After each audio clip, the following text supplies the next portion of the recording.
Well, welcome everyone. What a wonderful opportunity on a mild summer day in Boston to meet together with Pat Keck and other good friends to talk about her creations. Sue and I saw her work probably 22 years ago at the Decorative Museum exhibit. And at that point, her work was represented by another gallery. So as much as we admired it, we didn't in any way approach her. And then when that gallery closed, we were fortunate enough to be able to work together with her. And it is an absolute joy to be in the gallery with her work and with almost every visitor who discovers it, is either stunned by it, frightened by it, engaged by it. But there are so many different levels of access to the work. And it just seemed like a good opportunity in that we're doing our Fine Choices show this summer to feature a number of her pieces, some earlier pieces and some recent pieces, and to today take advantage of the wisdom of a number of people to begin to talk with Pat about her art, about the evolution of her art, and the reason in many ways that she continues to, I think, amaze others, and I would guess occasionally amaze herself. So welcome everyone. We're going to begin with the Tricky Man, who is by far one of my oldest friends of Pat's that we've had in the gallery. I don't know if we have a video of it or not. Caroline, do we? Okay. So you come up to the piece and push a button on the figure's right. The door opens, you engage inside, there's a man there. There's a button on the left of the figure, which I hope he'll touch. If not, he does push it, or we push it. There you go. And he's gone. And I can tell you the number of people by this time who still are trying to figure out where the figure went. So Pat, would you talk just a little bit about the evolution of this piece, your thought about it, and how you still feel about it 14 years later? Yeah, this actually it was almost a practice piece for the ghost elevator because I got the idea for the ghost elevator, years ago, and I thought, this is way too much. I can't tackle this, but maybe I could tackle one problem at a time. And one of the problems was the doors opening, and the other was making something disappear. So I spent a long time, figuring out what the best way to make him disappear was. And then I realized really I didn't have a piece because I just had a box, an empty box with, when you pushed a button, the door would open. So I thought, well, I need to make this more interesting. So I thought, well, maybe I should put a guy on top of the box who looks like he's maybe controlling where the guy is or not. And then I thought, well, he shouldn't just be sitting there. There should be some sort of cue for him to get the guy in or out. So then I thought of having him knock on the top. But I've always loved magicians and illusions, and fascinated about how they work. And so that's and then what the funny part is that in the ghost elevator, there's a completely different mechanism for both making the ghost disappear and open the doors. So it didn't really help me that much, except I learned what some of the buttons were. It got you started in a particular direction. Yeah. As is normally my one quote from Brother Thomas, I must say that when going through his quotes, Thomas's universe as he wrote about it and your universe don't often collide. But in this instance, I think it does. Skill and art are not the same thing. The only real measure of art is astonishment. And I would say that being around people as they engage with your work, there is a sense of absolute astonishment. Where'd you go? Sam, would you respond to this piece a bit as we begin to talk about the art as well? Well, it's a beautiful piece, but I just cannot separate it from all the other pieces. I cannot separate it from my encounter with this work. When I speak of another artist's work, I actually know very well that I'm speaking of myself. I am speaking of how I react to it. And I remember that at the first sight it was fun, it was amazing, but then later it dwelt in me, and I realized little by little that what I see in most of these pieces is an expression of the human condition, of the need to create a myth. It's something that is bigger than ourselves. Maybe it's this need for God. And in what is happening here with this piece, I feel that there is something of a desire to reach out to a bigger entity that really explains and clicks. I mean, humans had to invent gods, had to create gods, had to find images of gods. And this is why I feel that Pat's work is related to a very, very ancient shape of art, and something in those frozen faces. I have one of the smiling ladies of Veracruz in my house, which is about 2,000 years of age, and she has this little smile, but there is the rest of it is frozen. And I see in these archaic faces of these figures a certain amazement, a certain detachment also at the same time from what is happening.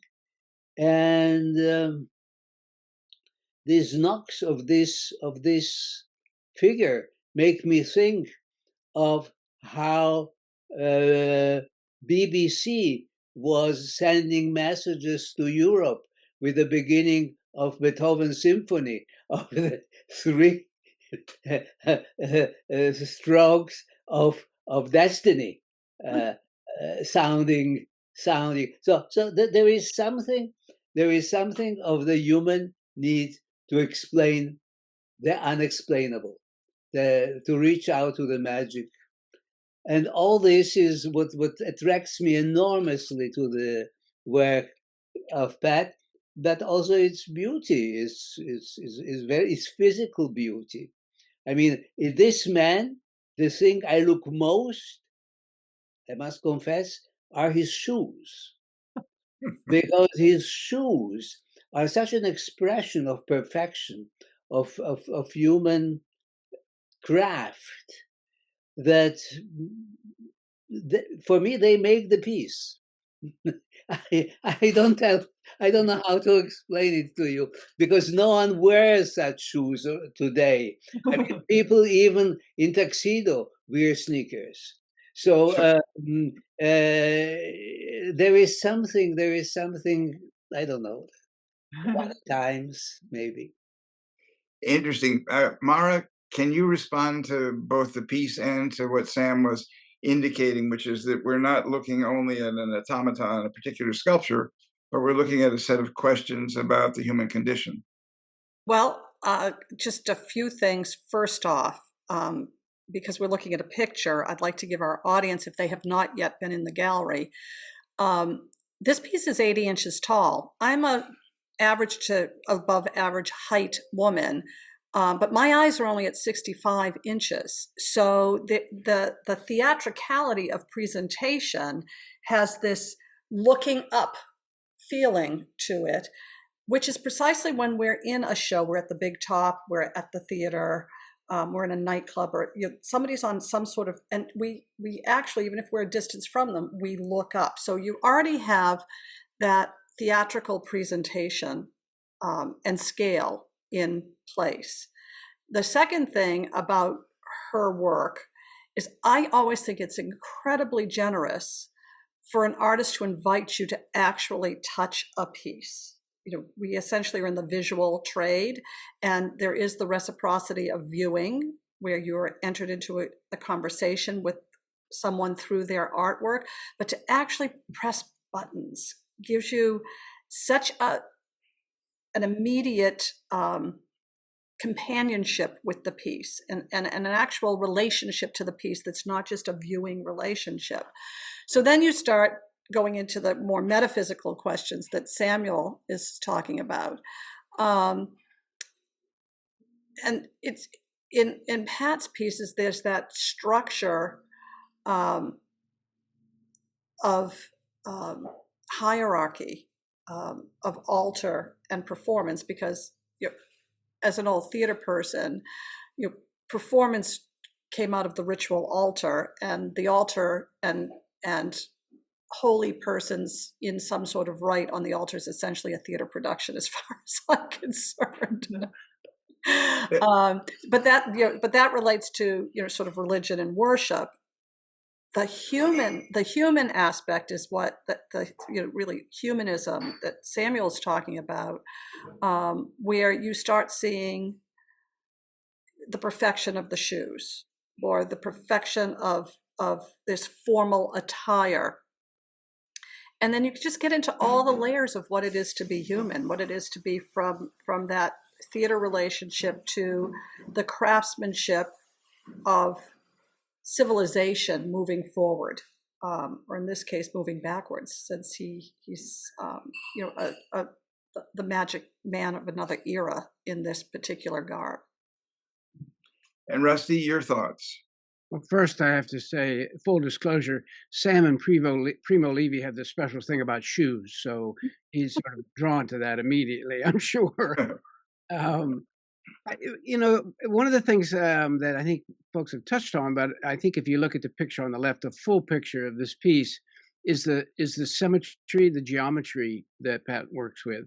From the legs all the way up to the black, and then the beautiful, incredible red door. I mean, all of the painting and the decoration has a method to the madness, if you will. It's always this tension between something that's very structured and very geometric, and a feeling of what's involved of defiance, freedom, deference. Although this man is dressed in formal attire, his hair is sort of loose and blowing in the wind. He's sitting atop this thing. He's not standing next to it. So there's this tension between the very formal and very geometric and the energy of defiance, or the energy of the unsuspected. And so when you open the door, there's a man, well, that's very interesting. And then you open the door and he's gone. And that process creates this tension that I think the structure itself, and Pat is a sculptor by trade, in essence. People might forget that Rhode Island School of Design sculpture major, and that's what these sculptures do. They create a tension with a number of different, very beautiful techniques, but all moving you quite beyond just, oh, look at that funny man. It makes you stop and say, well, what is this? Why is this built this way? And why do I feel this way when I approach it?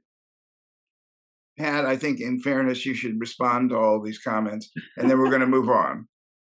Well, I feel like everybody else is way better at talking about my work than I am, but I was really, kind of pleased when people use the word amazed, because when I was taking a freshman foundation 3D class, I remember a friend of mine and I were sort of complaining about how lame we thought the assignments were, make an organic shape and use, screening and plaster. And and a friend of mine who was not a sculpture major or art major was listening to us, and he said, if I was teaching a class, I would give you one assignment, and that was, you have to amaze me, and I'll see you at the end of the term. So I always like that assignment, do something that amazing. So it's nice to hear that, I may have succeeded.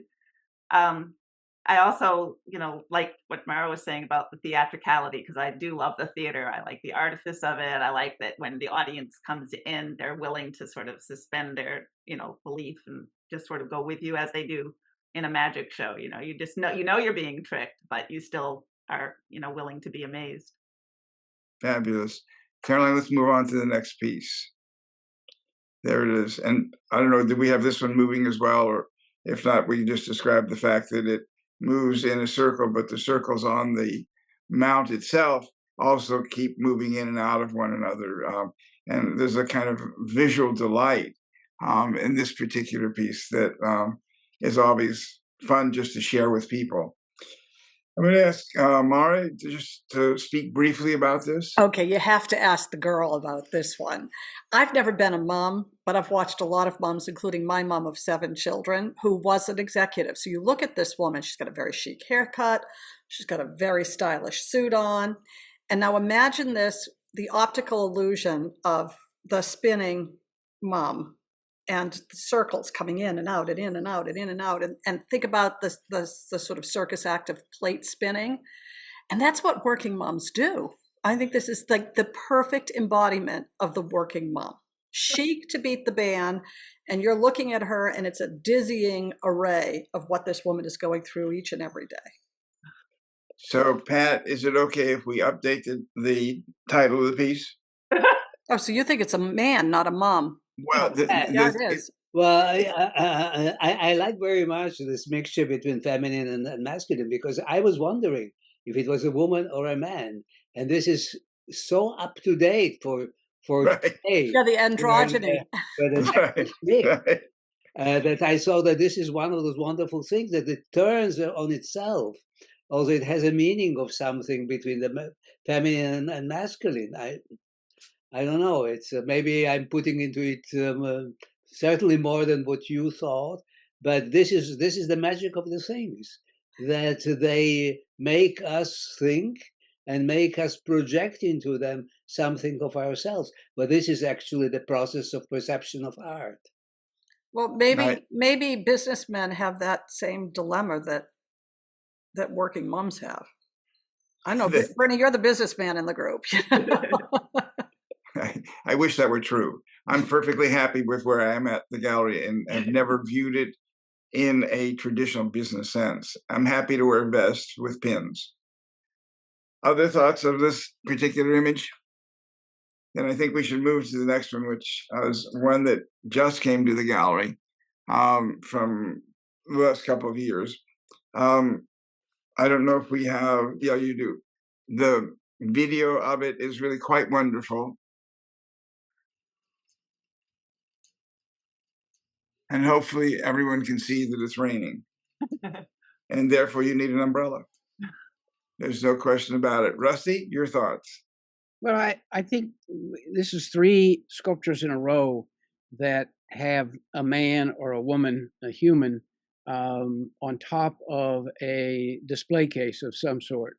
All of them incredibly well made. This one happens to be square. The previous one was round. Beautiful in their structure. And somehow each projects a human at its apex as here's a human being in a condition. And whether you're spinning as a mom trying to keep up with things, or a dizzy world, or whether you're that feeling of being under an umbrella and in a sort of a special space, but this isolating of a person on a podium of some sort is just wonderful for the feeling that Sam talked about when we first began, this sense of the human in the world and dealing with the world. So it's I think that sometimes we forget how unique these are, in that every single piece of this Pat has carved, has made, the fingers, everything. And Pat, I want you to tell folks about your background a little bit before we get too far. But it's quite amazing. But you go from the miraculous of how it's been created to the impact that it has on you. And again, all of these are reasonably tall. You're either looking at them or looking up at them. So there's that dynamic. But it's not that this is slapdash. Each one of these is sitting on a particular podium created for it, and created to engage you, to pull you into it even more. So every part of these structures, deserves a compliment. And then the total, the whole, brings you an emotion that is very successful, Pat. I mean, really does make people open up in an emotional way, not just a visible way, to what's happening to these people. They are people. And they're a little strange. All of them are a little strange, which makes you not immediately say, oh, that's me. It's like, oh, who is that person? It's a they. But then that process of seeing them as the they brings you back to who are we, and it works very well. Very nicely said. I, Pat, your I, thoughts? I, Sam, but if I can add something of my perception of this piece, is again I'm coming to the my idea of the human condition. Rain in itself here is something that we protect ourselves, and yet rain is something that we hope it will fall, because rain expresses always the hope, the irrigation of what we eat, of how we exist. Rain is extremely welcome, and yet we try to escape from it. So the welcome things from which we try to escape, the positive and the negative, for me are such a symbol of the human condition. I remember my mother was telling me when it was raining and I had to go out, she says, that doesn't matter. You pass just between the drops of rain. So again, a symbol of the human condition is what we are trying to do in our lives, is to pass between the drops of rain. We know that the drops of rain are necessary, but we are somehow trying to find the comfort in passing between them. So again, this piece speaks to me in the sense of the much bigger meaning of it, beyond being a very beautiful object, because the stability of the basis and the very delicacy of the rain, again, is between the poles of things that are so expressive.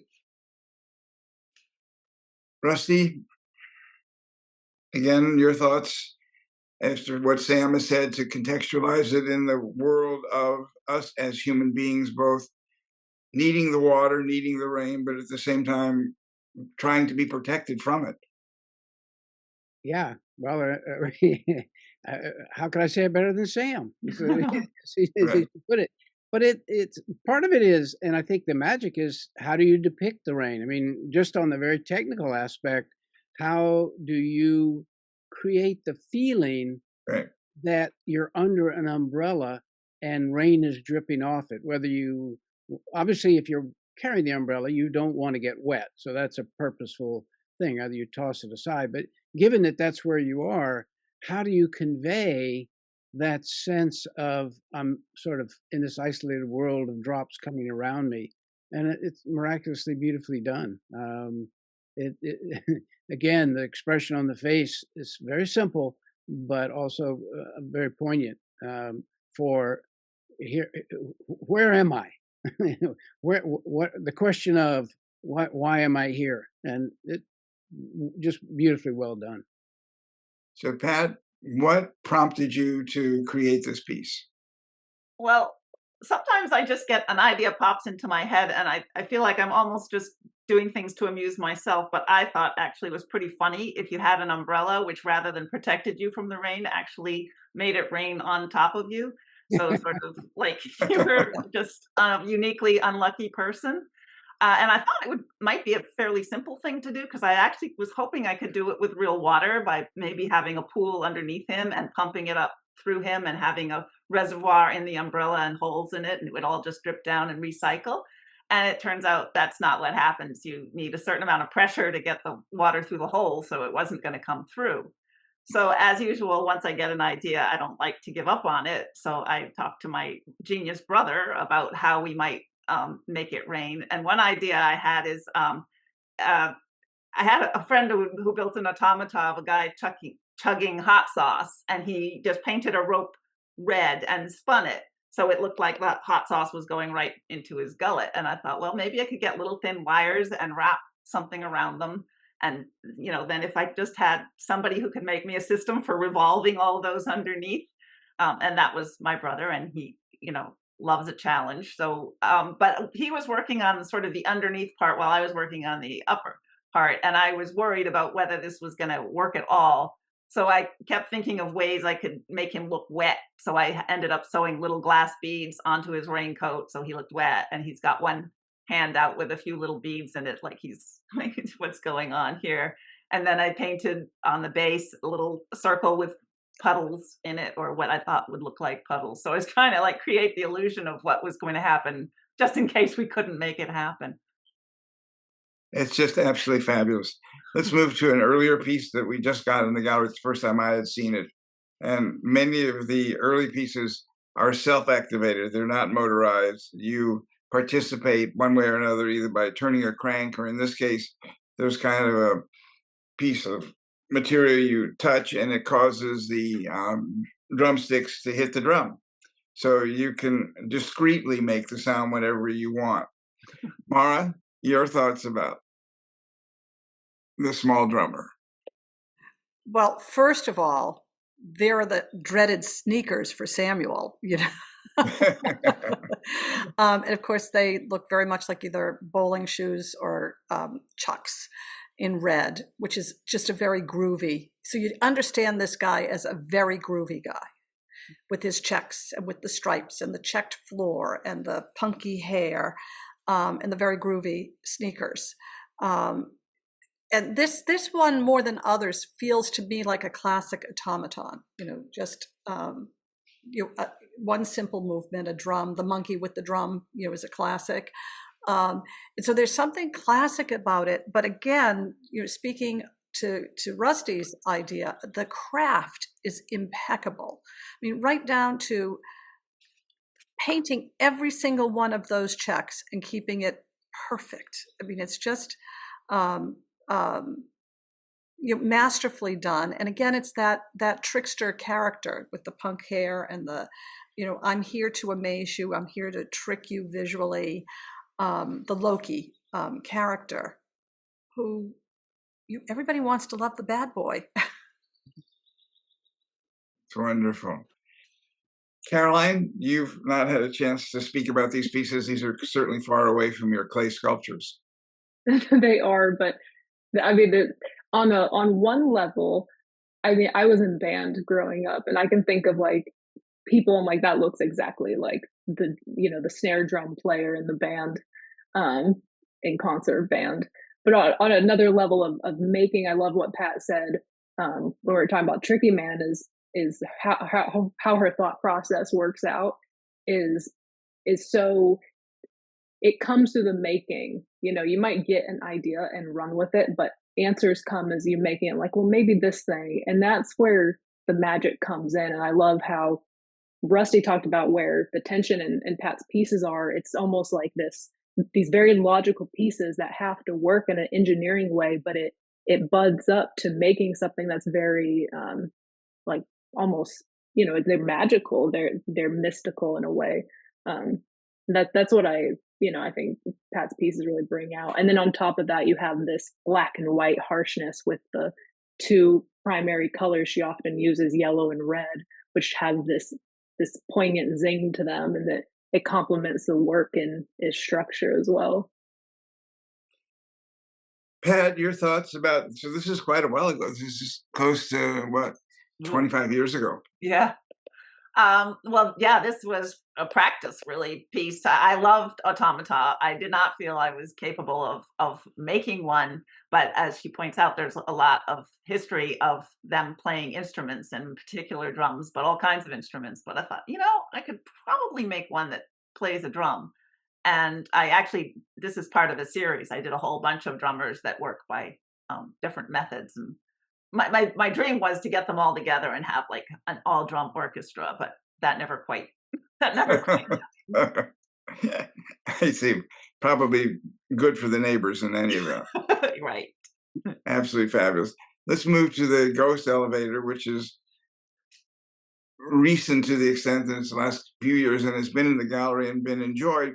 We're going to have it situated in the summer show, so that people are actually going to be able to move around it, which is not the way we've been able to show it, just simply for space sake. But Ian's done, I think, a quite extraordinary job of installation.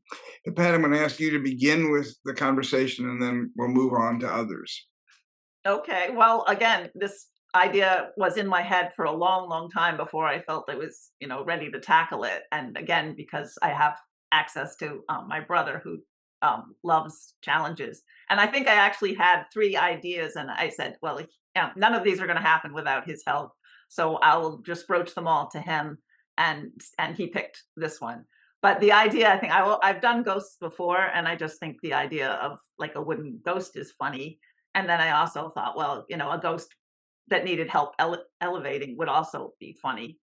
And it just, again, kind of evolved that, well, just one is kind of boring, and maybe like a tic-tac-toe set, I could have 3 shafts. I think maybe I had more. And then my brother actually said to me, have you thought about logistically making that many things? Because each mechanism got a lot of little parts in it. And so, we worked out how to get everything to work on one, and then you had to duplicate it 8 more times. So it was a little tedious in the end. And then again, I thought it's, just if it's just sitting there by itself, it's kind of boring until you push a button. So I got the idea that I needed some little figures on the outside. And so there's one at the back. There's one underneath who's a little bit obscure, but I think he's actually key because he actually has a little wrench. So he could actually mess everything up. And then there's one on the top, and then the elevators all appear to be being cranked by some more little demons. And the demons move. It's hard for people to see the way it's situated here, just in a single still photograph. But the demons themselves are moving as if they are pulling the elevator up or pushing it down in quite an extraordinary way. And the one that you're talking about at the bottom, Pat, sort of hiding in a way, but not really hiding because he's very much present. And I think when we have it out so people can move around it, they're going to enjoy a number of other vantage points, essentially, in terms of experiencing the piece itself. Sam, how do you relate to ghosts? Well, I must say I took the road of the human condition. So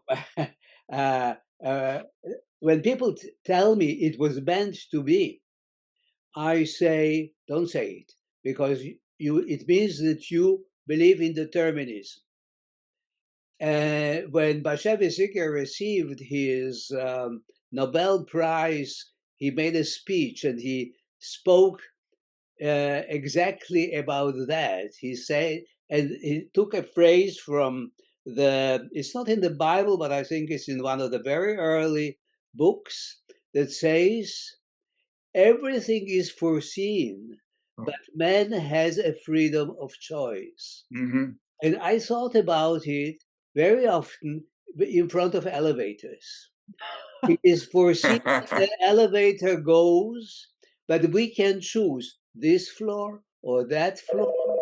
So the elevator for me is really, again, something that has to do with our human condition, with our perception of our destiny or whatever. I love here the little devils, because the little devils are everywhere, and it's good to have little devils because it liberates us from a sense of guilt. So we can always say a little devil made this, a little devil made that. They are somehow the ambassadors of the evil eye. Yeah, another great phrase for Sam is, the devil is in the details. So here they are. The devils are in the details, right up there. The devils of the details, yeah. You're right. And these devils have tails.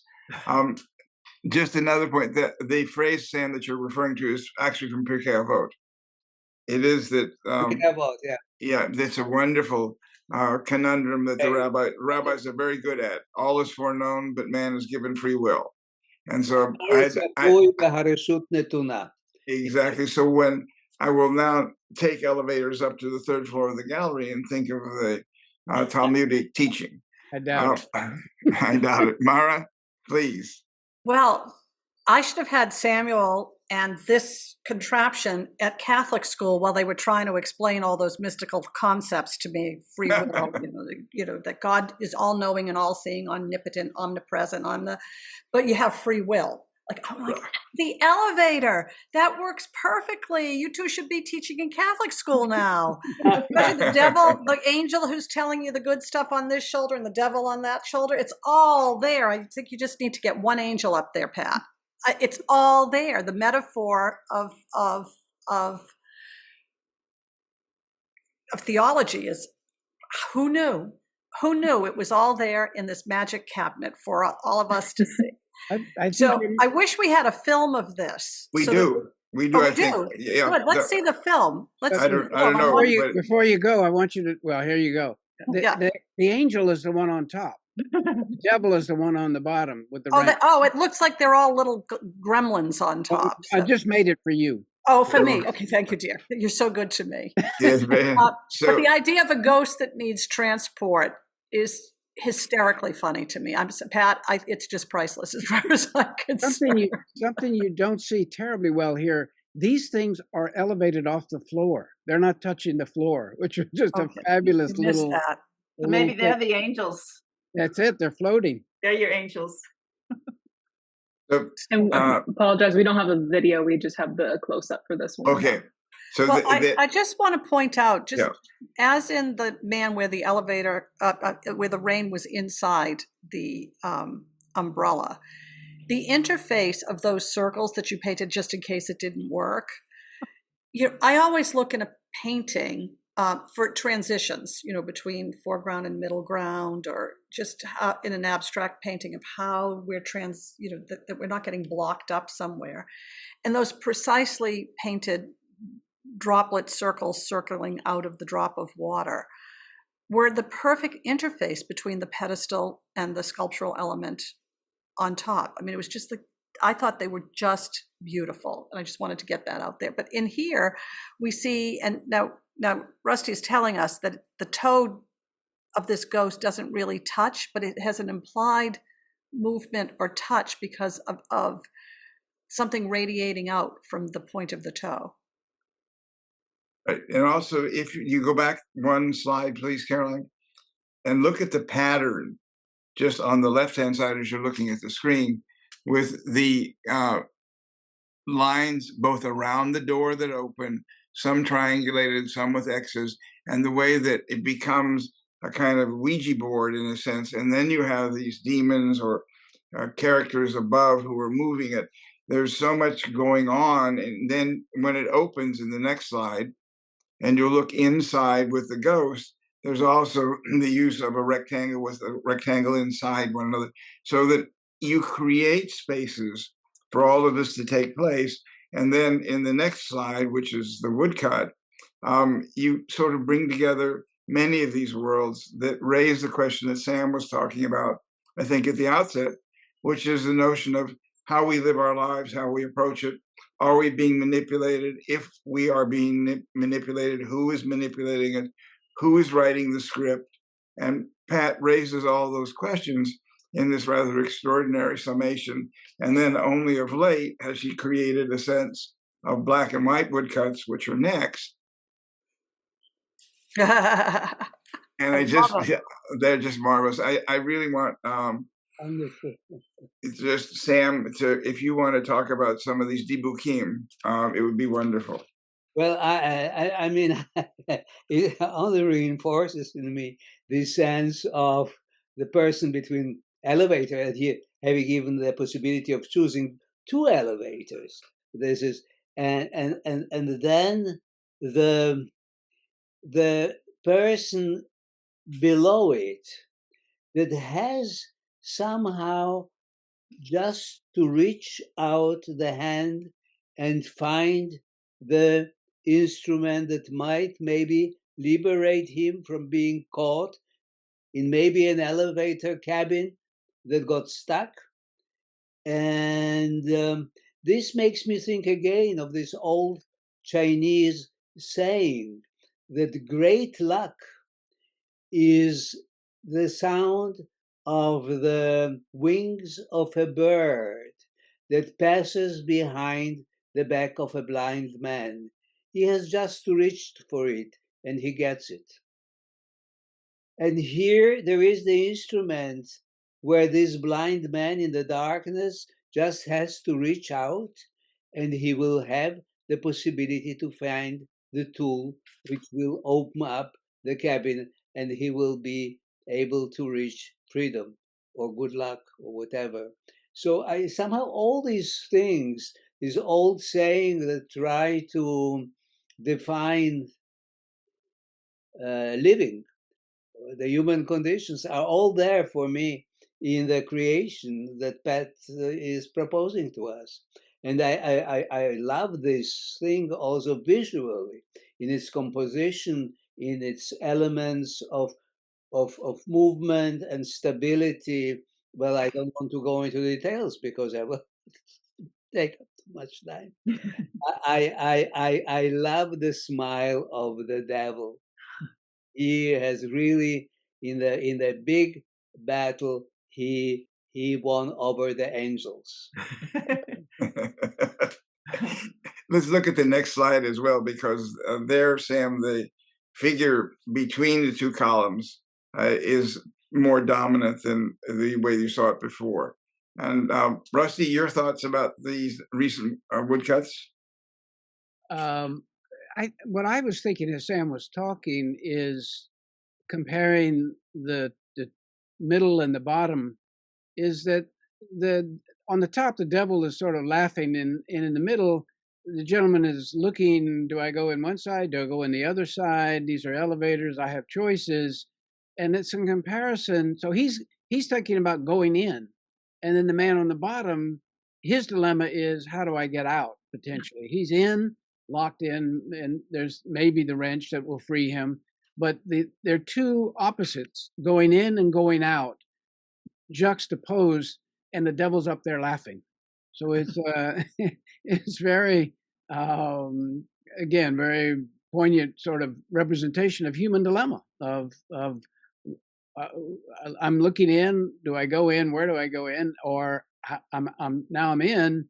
I think it's David Bowie, he's on his way out, but he's my dilemma is not going in, I got in here, and my dilemma is getting out. So it's a wonderful juxtaposition. So there's one more of the woodcuts, Pat, and then would you respond to some of these thoughts that have been shared about your woodcuts and about the ghost elevator? Well, I actually don't like elevators at all. I think they're incredibly scary things.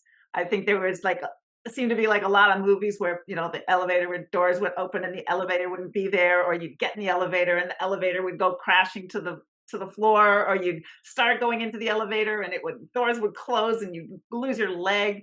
I mean, so I just find them kind of terrifying. And so I think some of this was dealing with my own fears of them as like really ominous things. You just go into this little room and the door shuts, and then you're at the mercy of, I guess engineering, but maybe evil forces as well. Lovely. Let's move on to the next. This is a work in progress. Pat, if you want to talk a bit about it, if it starts, and we'll see. There it is.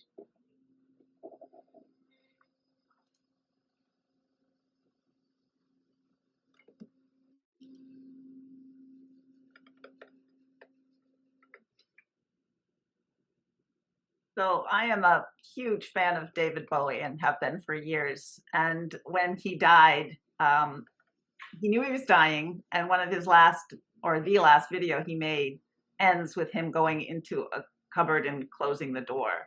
So when he died, I just thought, I cannot let this stand. I need to get him out of that cabinet. So that was kind of the initial premise. It's going to be a multi-part piece, because there were so many different aspects of David Bowie that I think it would be fun to explore. He was very chameleon-like. So there will be other elements, and in every single one, what I wanted to have is a door opening when one closes, or vice versa. When one door closes, another one opens. So this is sort of the centerpiece of the piece. But it's been a very difficult process getting him out of that little box and back into it. So this was taken at my brother's basement. He does all my computer control and engineering. I sort of work out the mechanism.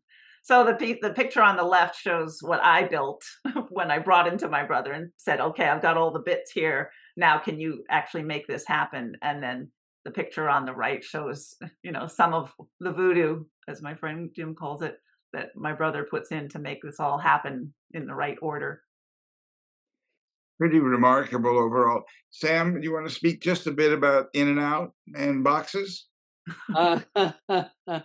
Well, personally, it reminds me of getting into a very tiny space, some very frightening experiences of myself, which are not maybe appropriate for this conversation or these things, but still, personally, I must say, I remember being hidden from the Nazis who were picking up all the children in the camp in which we were. We were about 220 children.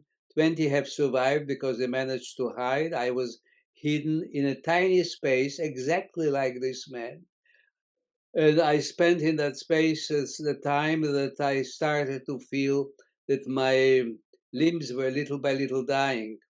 But I was also hearing the screams and the pain and the weeping of hundreds of parents whose children were taken to be killed. So I must say, unfortunately, I have this layer of personal trauma that is sometimes not really projecting me into works intended in those works. So when you ask me, Bernie, what was your sense of being like this in a tiny space, I went to my age of 10, and I thought about that. But on a more happy note, I must say that I love to see here the mechanisms. I was the only grandchild of 4 very loving grandparents in those years until age 7, in which I lived in a paradise, or what looked to me a paradise. And these very loving grandparents who loved each other very much, they were somehow competing on having me love them, each one more than the others, by bringing me mechanical tools, because they knew that I loved mechanical toys. And my grandfather was also giving me a screwdriver always, because he knew that my joy with mechanical toys was immediately, as soon as I got them, undo all the stuff from the outside and see what makes them work. So here, being able to see what makes them work brings me back to a much more happy period of my life in which I could discover the mechanics. And I think, Pat, by having this shared, also gives everyone a really much clearer sense of your duet with your brother, to the extent that the ideas, what you would like to achieve, are made possible primarily because of his abilities to enact your vision. The question then goes back to, where does the vision come from? This is actually, I don't normally do pieces of real people. They're, sort of culled from people whose faces I like. Years ago, I also resurrected another musician who died that I was very upset about, Klaus Nomi. At that time, I really had almost no idea what I was doing, and I went about it completely wrong. So it's kind of nice to, do it a little bit better this time than that time. But I think that there's the finality of death is just so hard for people to accept, and wanting it not to be the end, even when it is. And so I suppose in a sense, going into a little box is like a coffin, and, the possibility that maybe you could get out in some way gives you a little hope. Bernie, I wanted to, this may be a slide to do it, but I wanted Pat to talk a little bit. People may not appreciate the fact that every single piece of that sculpture there has been made by hand and or the machines that she works by Pat. The forearm, the upper arm, the face, the ears, they're all carved, but then they're all also assembled so that they move. So they take nuts and bolts and screws. And if you go to her studio, there's woodworking tools, there are machine tools for making the screws, making metal. I mean, every single piece of what she creates is made. She then goes on to paint them and clothe them. But Pat, your father, I guess, had a little bit to do with these skills. You want to just talk a little bit about the combination of skills that allows you to do this? Yeah, absolutely. I need to give my dad all kinds of credit for the fact that any of these things do anything. And to get back to the Klaus Nomi piece, basically what I did in that case is I built a life-size effigy out of solid wood of Klaus Nomi, who looked a lot like one of my pieces already. And then I said to my dad, okay, Dad, now can we make him sit up and open his eyes? And that's just totally not the way you do things. And it was it was almost as hard as resurrecting somebody for real. And he would, design a mechanism, and we had to have this enormous counterweight in the bottom to counterweight all the weight that I had put into this thing. But when it did actually work, I kind of recognized that in my dad, I had a really valuable resource, and that now I could maybe start bringing animation into my things a little bit more, elaborate than just making something drum on a drum. So I did learn my lesson. So what I would do is, if I came up with an idea, I would talk to my dad, and he would help me work out the mechanism first before I built the whole thing. So I remember having to do on a fairly short notice a piece that had to pick up I wanted it to pick up an hourglass and flip it over. And my dad would just spend hours just doing the motion to try to figure out what mechanically needed to happen to make that work. And to this day, I built the piece because he designed the mechanism, and I built it myself, and I still don't know how it works. It's very unusual to go into a sculpture studio and see mechanical drawings that, in this case, she has made. I mean, these are legitimate mechanical drawings that I'm sure your dad taught you how to do, that are part of the planning for these pieces. And even the tiniest, if you look at the elevator and the little buttons and the little screws that go on the plate, you make those with the machine tools. Yeah. It's amazing. So I think you should have a sign out front that says Pat Keck and family. Yeah, absolutely. Let's move on to the next image. Mara's got a question. Okay. I'm sorry, I need to go back. Okay. I want to go back to the first wood block we saw. Okay.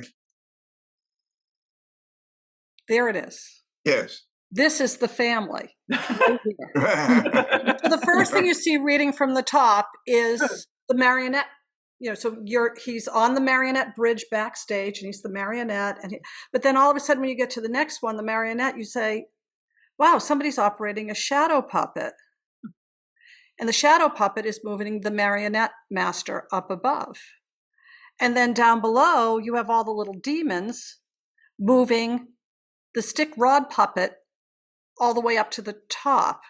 And I think they're all members of the family here, working on from the lowest level of mechanics to the top level that makes the center stage work. I love this piece. Yeah, I think it's phenomenal. I also love the fact that one of the demons has cut one of the wires or one of the ropes. And then there's a clock that also deals with the passage of time, just as the passage of life is represented in this, plus all of the elements of design that make it absolutely wonderful. It's really one of my favorite pieces. And fantastic. Pat has done it and mounted it and then created and painted the frame that parallels the outline of the upper boxes. So it really is quite extraordinary. Thank you for calling us back to that. It's too fantastic for words. So we'll go on. All right. So we're here. And Rusty, you've been around when people have walked by this and clapped their hands, the eyes have opened, and there are screams, shouts. Oh my God, if I got up in the middle of the night and that happened, and so forth. So how do you respond to it? again, Pat is trying to create the emotion of the human condition of a really bad headache. And so this is exactly what happens, right? It might be scary, but you think, oh my God, what's that headache from? My God, would I have an aneurysm, or what's going to happen? Or it could just be a problem. But the idea of actually creating a cause for the headache and sticking it in the skull is just phenomenal. And Bernie says the eyes, you see the red eyes, they're noise activated. So this gentleman's head is asleep. The eyes are closed unless you create noise. But more interestingly is if you create a little noise, the eyes open up a little bit. And if you make a big noise, the eyes open up wide. So there's a element of degree that's possible.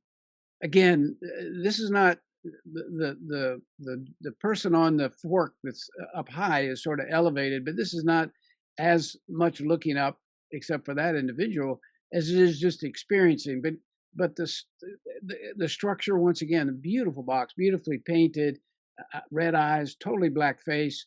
Everything else is black, and the mood is set for, if you look at it, you think, yep, that's a migraine.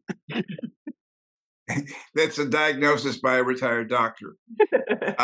Just in case you want to. I would like to say something. Yes. Looking at this piece and removing the title "Aching Head."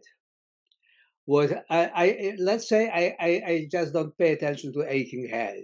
I'm looking at the piece, and what I see is someone with a very beautiful face holding, that we have here in a large photograph, finally trying to, and the face below is not very simpatico, I would say.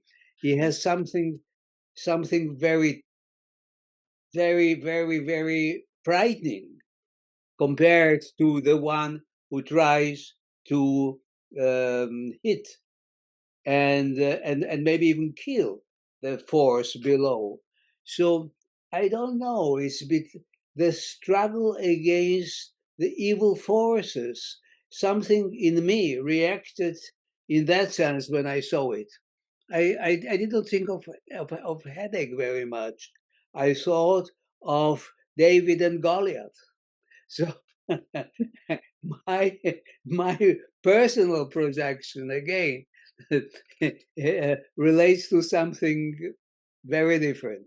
But it's very helpful because the pieces without the titles invite an engagement, just as you've done with this piece, between good and evil, how you want to see it, and yet it's put on this circus-like pedestal. So it seems to be a form of entertainment, of public acknowledgement of those things. Sam, I think it's wonderful in a way that although the artist has titled the work, that we as viewers, and this happens all the time in the gallery with Pat's things, people then engage with the piece itself, and they themselves are caught up in it, and they bring their own story to it.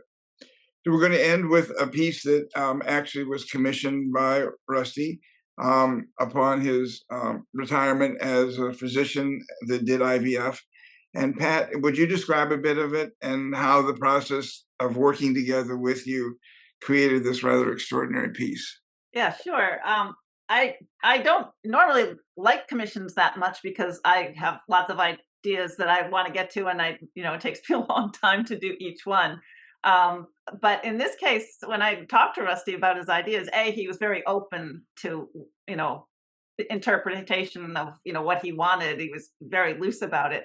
But we just had conversations that, in many ways, I sort of thought his work and my work were kind of parallel in the act of creation and the act of creating life, human life, but larger than that even. And I think in the process, when I was thinking about it, I was thinking possibly about using some kind of zoetrope thing, and I Googled zoetropes, and an orrery, which is a model of the universe, came up. And I really liked that imagery. And then I was kind of stuck, and I had a little tiny figure on my workbench where I was doing my drawings.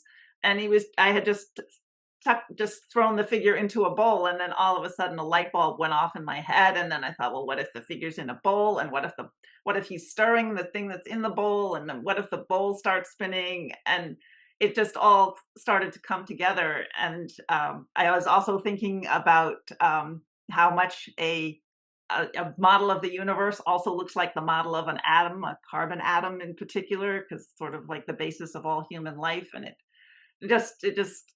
the ideas just sort of all started coming thick and fast. And some of the symbols on the base are alchemy symbols. So they were symbols that alchemists use for various materials. And then some of the ones around the base, I think, are astrological. So it's just like multitude of ideas. But again, trying to engage people, I thought, well, the longer I can get people to stand in front of a piece, the more, they'll get out of it. So it doesn't do anything unless you get close enough. And when you approach it, well, I guess we have a video of that though. But the longer you stand there, the more things happen. If I can just add one word, that when I lived in Paris, we were speaking about artists. We were always saying about the cuisine of that artist. How is his cuisine? Meaning, how does he steer the bowl that makes from the microcosmos a macrocosmos? And this is the creative process in itself. Yeah, his work for me. It's a wonderful way to think about each of your pieces, Pat. It seems to me is that you begin with the kernel of an idea, then you're able to begin to explore it. Your brother certainly plays a major role at this point in the execution and the mobilization of it. But then together, and in this case, with your conversations with Rusty, you create a universe that reflects a number of worlds that are appropriate to the world from which Rusty did come, and is now preserved in such an extraordinary and creative way that I'm sure at the outset neither you nor he ever imagined that it would go there. No. And it's wonderful. I just want to end with a quote. First of all, let me thank all of you for listening and all of you for participating. It seems to me, Pat, that the conversation could continue for quite a long time, because the sculptures themselves create and provoke responses that change as the people who see it change. I love when the young school groups come in and they are transfixed by the ghost elevator. Clear the aching head, brings a different response. There's an engagement that comes from it. So I just want to share this final quote of Thomas's, which seems to me says the best about you. Only those who risk going too far can possibly learn how far one can go. That's great. Each of these works that you've created during the time that we have worked together, plus earlier ones that we've seen, are you risking and then coming upon something, engaging something, and then sharing it with us. So we're enormously grateful to you for making this opportunity for people to engage with your world. Well, thank you. you. A real pleasure.